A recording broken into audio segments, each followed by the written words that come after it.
Hello and welcome to Quarterlight, your car brochure channel, and in today's episode, FSO.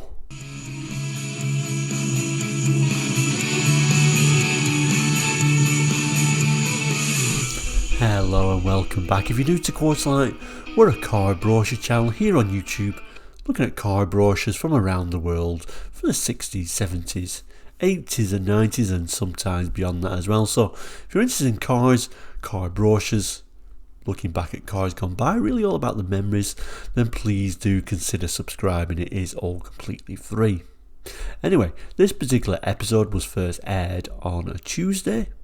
We call those episodes Take Two Tuesday because we have a little bit of a bite at a brochure that we may have looked at over 2 years ago, and that's what's happening today. We're going to be looking at these, the FSO. So I'm going to throw that on the board and talk a bit about it and tell you why we're looking at this brochure again. Well, here is today's brochure. It's actually a range brochure for FSO cars, model range brochure as it says here. Like I say, one that was done over 2 years ago, and actually one of the videos that didn't do too bad. It wasn't really going to be a video I was going to redo because I think I was quite happy with the original attempt, although we certainly changed the technology now where when we did that video we just quite simply took photographs on the desk and, you know, it wasn't really interactive, but still I seem to remember I did zoom in on the text at one time, although I certainly didn't read it all, which we'll certainly be doing today. It also was a video that did quite well for the time, 1,300 views to date, which actually isn't too bad for a tiny little channel, and it had made $3 to date. So overall it wasn't too bad for one that's done over 2 years ago. Certainly one of the better performing over 2 years ago videos. So why am I doing this again then, having said all that? Well, I did a Lauda video not too long ago for Take Two Tuesday. A lot of people said, why don't you look at FSOs? And I was thinking, well, I have, but not for a very long time, so we're coming back to this brochure. One thing that I am going to do differently, and if we just zoom in on the cars, is that this is a range brochure. Now, what we used to do with range brochures is just plough through the entire thing in one episode. So we looked at both the very aging 1300s and 1500s that you can see on the right hand side, and we also looked at what was the newer version of the FSO, the Polonaise, which is on the left though. But today, because we're going to probably read most of this brochure, I think I'm not going to read all of it actually, I think we'll just pick one model and we'll start with the 1300 and 1500 that we can see on the right hand side there, and then for next week's Take Two Tuesday I think we're going to look at the more modern Polonaise. So this is the model we're looking at. So here it is, and you know, a very aging car by this time. This brochure is from 1982, but that is certainly a very aging design. Those in the know will know this is really a variation of the Italian-made Fiat 125. Now, originally when these came out actually for FSO, they were originally called the Polski Fiat 125P. And it was manufactured between 67 and 91 in Poland under a Fiat license.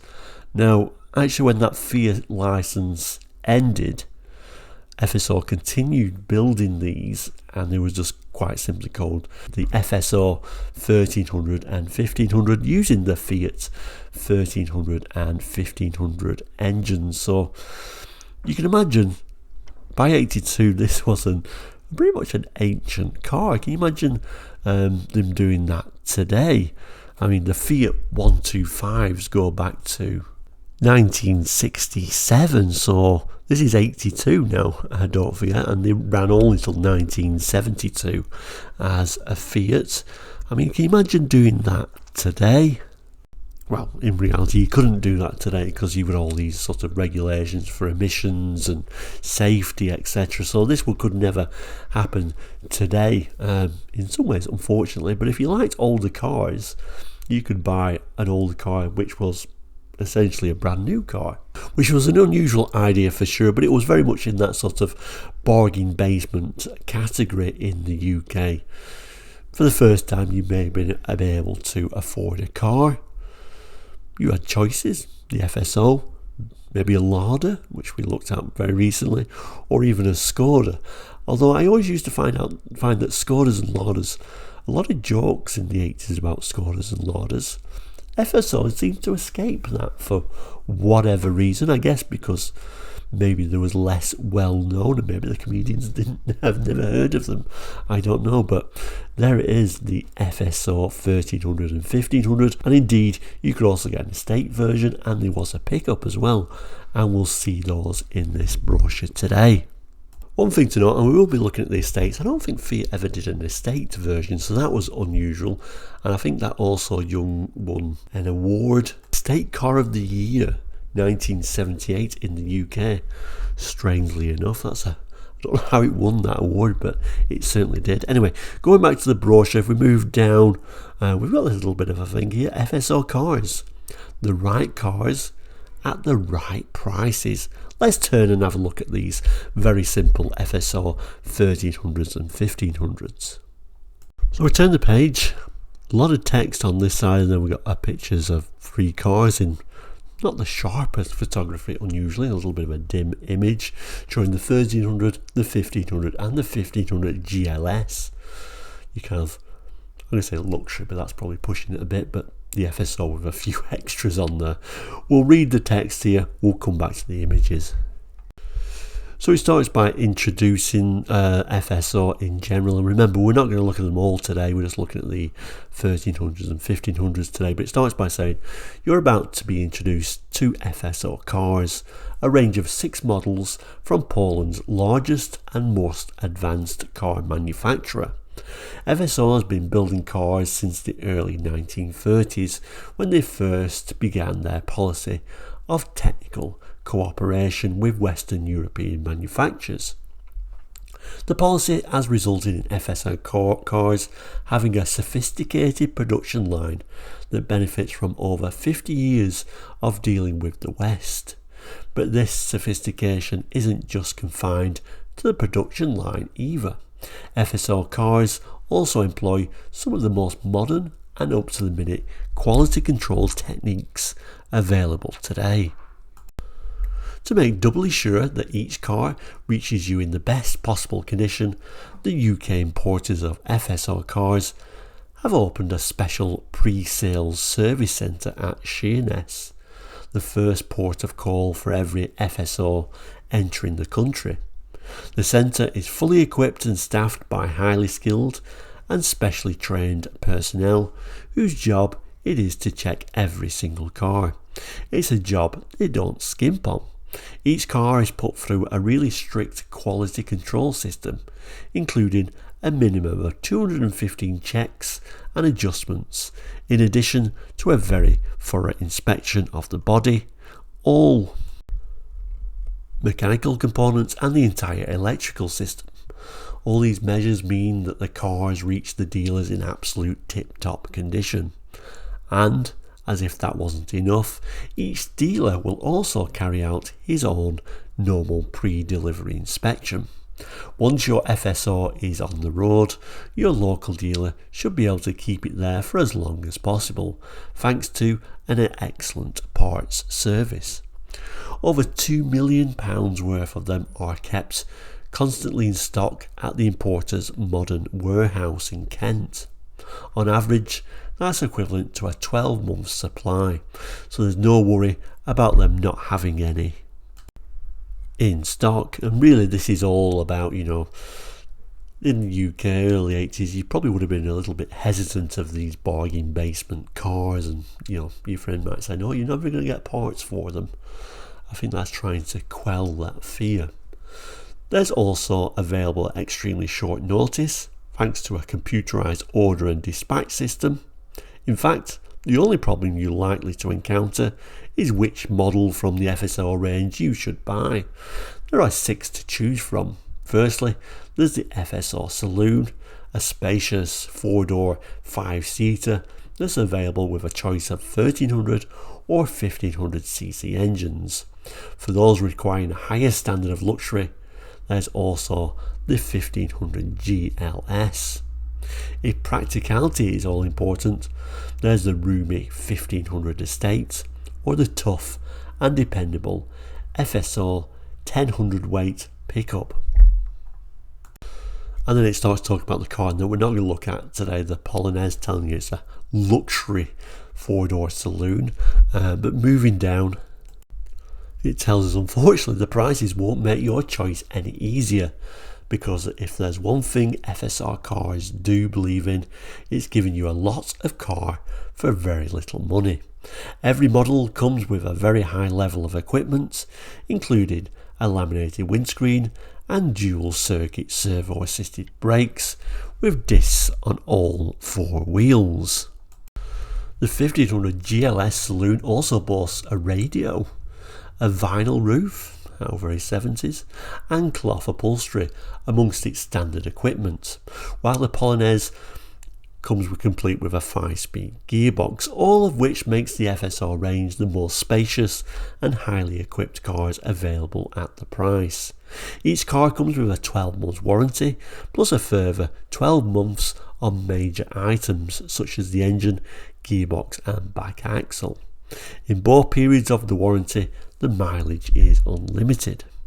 And then finally it ends by saying once you've made your decision and picked your model, you'll find servicing remarkably trouble-free. There's a nationwide sales and service network that's growing all the time. To find out more about the car to suit you, just turn the pages and all will be revealed. Well, we'll certainly do that. So here is the three models of the saloon, the 1300, 1500 and 1500 GLS. Struggling a little bit to identify which is the 1300 and which is the 1500. However, the GLS is the one with, of course, that vinyl roof, so straightly it's this one. You'd think it would be at the forefront, but no.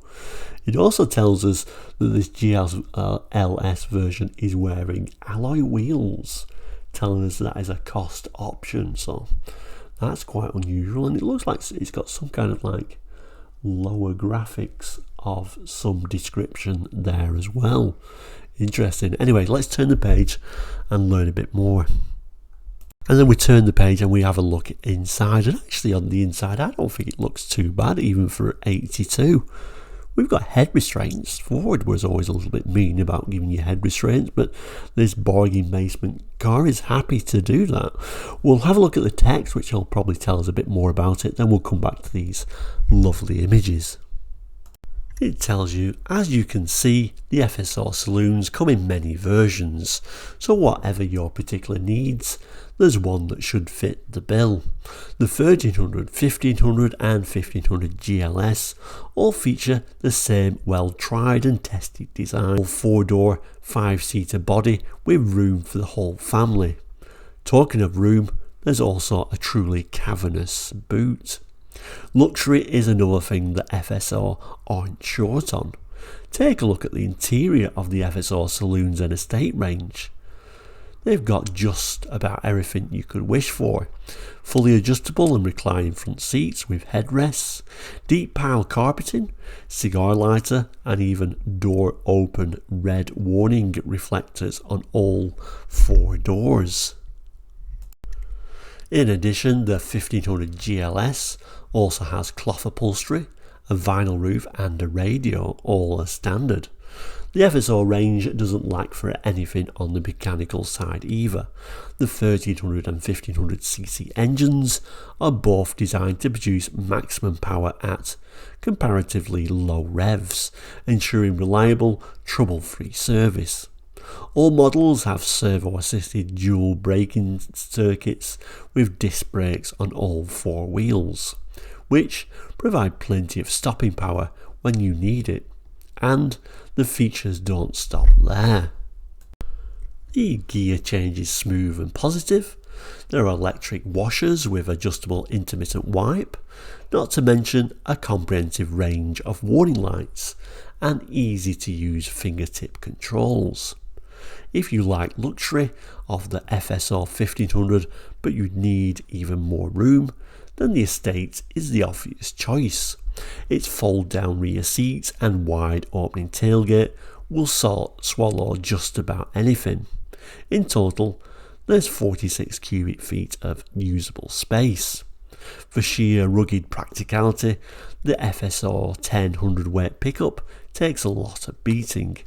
Its 4 foot wide, 6 foot long cargo deck will take a real load off your mind, anything up to 1000 weight. But don't let that tough exterior fool you into thinking the pickup is all work and no play.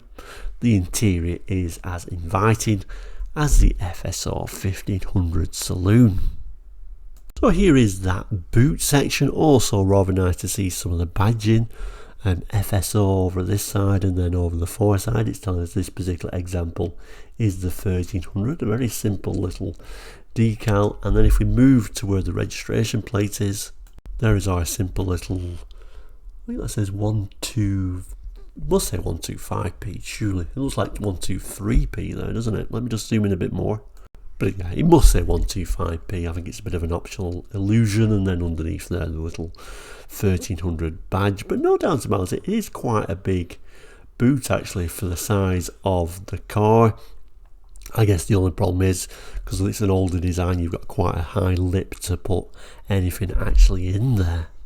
There is that very simple dash there, isn't it? A little bit of a badge there. FSO cars, pretty much as simple and as basic as they could make it by the looks of it.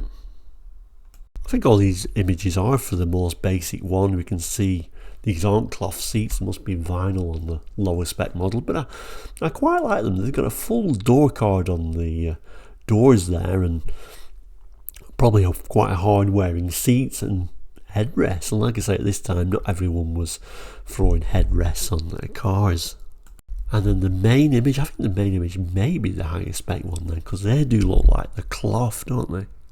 Yeah, I'm going to say they're cloth, although it looks like they're using the same headrest, which isn't cloth. But nevertheless, that's kind of like your highest spec interior, I guess. And then we fold this little bit of a page back where we're looking at the seats there, and then we're shown with the FSO estate and the pickup now. So let's read the text and we'll probably just glance over those images again. You get a lot of room for your money with the spacious 1500 estate. When the rear seat is folded flat, there's an incredible 46 cubic feet to play with, while the sturdy FSO pickup will carry 1000 weight with ease. The smart interior you see opposite is to be found in the FSO 1300 and 1500, as well as in the 1500 estate. It features such items as a dipping rear view mirror, cigar lighter and full face ventilation, and the stylish well-designed dashboard has easy to read instrumentation and easy to use controls. The FSO pickup has an equally comfortable interior, the only difference being that the seats don't recline or have headrests. The 1300 Saloon's boot is as roomy as it looks and more than enough to take the family luggage. So there is a look inside the estate. Lights are very simple indeed, but it does look like we've got a reversing light actually, but one right in the centre, and of course fog lamp, but I think fog lamps may have been mandated in the UK by this time. Overall a very simple design. Unfortunately the images in this brochure are truly terrible. A very blurry shot at the back there of the FSO pickup. Interesting, the FSO pickup, because I remember I used to always go to the auctions when I was a sort of late teens. Just used to like seeing the cars coming in and out and seeing what they sold for, and I always remember a real battered version of one of these smoking away, going through the auction. Nobody wanted it. I think it probably sold for like £100 or so. Nobody wanted it, but certainly a useful vehicle though at that sort of price. And that's when it would start talking about the Polonaise, but we'll look at that next week. But certainly from that image it looks a far more modern vehicle. Back page is specifications, so I'll pick those out for these 1300s and 1500s and see what their specifications are. So technical specifications, starting with the FSO 1300. It's a 4-cylinder inline OHV water-cooled engine, 1299cc, maximum power 64 bhp at 5200 rpm. It has a 2-stage twin choke downdraft carburetor, and it's mated to a 4-speed synchromesh gearbox. Steering is worm and roller. That's a very ancient way of doing it. Moving down, we've got a turning circle, looks like 11 meters, and then the brakes. So a hydraulic dual circuit servo assisted load apportioning valve. And this is what surprised me. I know it's mentioned this earlier in the brochure, but it surprises me. Discs front and rear. You would expect a disc drum setup, but that's not too bad, is it? Moving down, suspension, front by wishbones, coil springs, anti-roll bar and telescopic double action shock absorbers, and the rear live axle, semi-elliptical leaf springs, radius rods and telescopic double action shock absorbers. So using leaf springs is certainly a little bit antiquated by 82. And it shows the wheel diameter, tyre size, various dimensions, and then we get up to the higher model, the 1500 and 1500 GLS, which is all the same as the 1300, apart from we've now got a 1481cc engine, 75 bhp, 5400 rpm. Moving down to the estate, it looks like it's all the same apart from the wheel diameter, tyre size, and of course the dimensions. And then finally the pickup version is the same as the 1500, except for differences with the road clearance, the maximum payload, the maximum gross weight, the curb weight, and the overall height. A small print at the end, so this particular one brochure was correct at the date of going to press, which was April 1982. A little bit of a brochure code at the bottom there. Brochure designed by Nigel Dicker Designs. Photography by Art and DeVille. Not all that impressed with your art, but I think it could have been nicer. But moving on. Finally, this little box at the bottom there is where your dealer stamp would be, and the address: Automotive Distributors Limited, Longfield Road, Tunbridge Wells in Kent.